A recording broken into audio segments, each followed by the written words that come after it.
రాష్ట్రంలో ఎండలు రోజు రోజుకి మండిపోతున్నాయి. హైదరాబాద్లో ఉదయం 11 గంటలకే రోడ్లు నిర్మానుష్యంగా మారుతున్నాయి. మరింత సమాచారం మా ప్రతినిధి సూరిబాబు ప్రత్యక్ష ప్రసారం ద్వారా అందిస్తారు.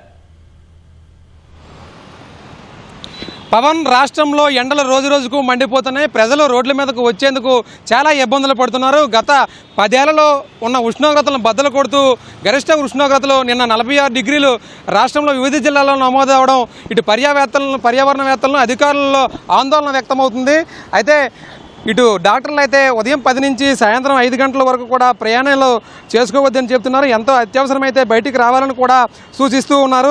అయితే రాష్ట్రంలో ఎండలు మరింత తీవ్రమయ్యే ప్రమాదం ఉందని ఇటు వాతావరణ శాఖ కూడా హెచ్చరిస్తుంది.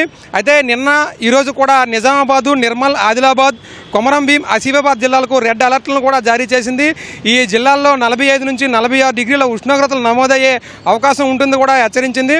అయితే గురు శుక్రవారాలు అంటే రేపు ఎల్లుండి కూడా ఇదే పరిస్థితి ఉంటుందని కూడా చెప్పింది. ఎండల తీవ్రత అధికంగా ఉండడంతో ప్రయాణాలు ఎవరైతే చేసుకుంటారో ప్రజలు, వాహనదారులు అందరూ కూడా పలు జాగ్రత్తలు, సూచనలు తీసుకోవాలని కూడా చెప్పింది.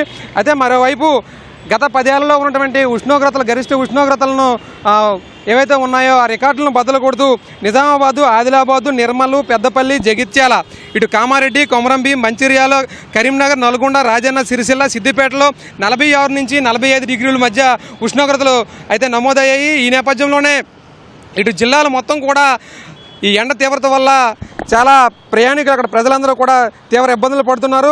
అయితే రాష్ట్రం నిప్పుల కొలుములా మారింది. ఎండల సెగలకు జిల్లాలన్నీ కూడా సలసల మసిలిపోతున్న పరిస్థితి ఉంది. గత 10 ఏళ్ల ఏప్రిల్ నెలలో ఉన్నటువంటి రికార్డులన్నీ కూడా బద్దలు కొడుతూ మొండోరాలో 46 డిగ్రీల ఉష్ణోగ్రతలు నమోదైంది. ఇటు హైదరాబాద్లో కూడా ఇదే పరిస్థితి ఉండడంతో ప్రయాణికులందరూ కూడా తీవ్ర ఇబ్బందులు పడుతున్న పరిస్థితి ఉంది. పవన్, ఇప్పటి వరకు కూడా ఇది తాజా పరిస్థితి. వీడియో జర్నలిస్ట్ రమేష్తో సూరిబాబు, ఈటీవీ న్యూస్, హైదరాబాద్.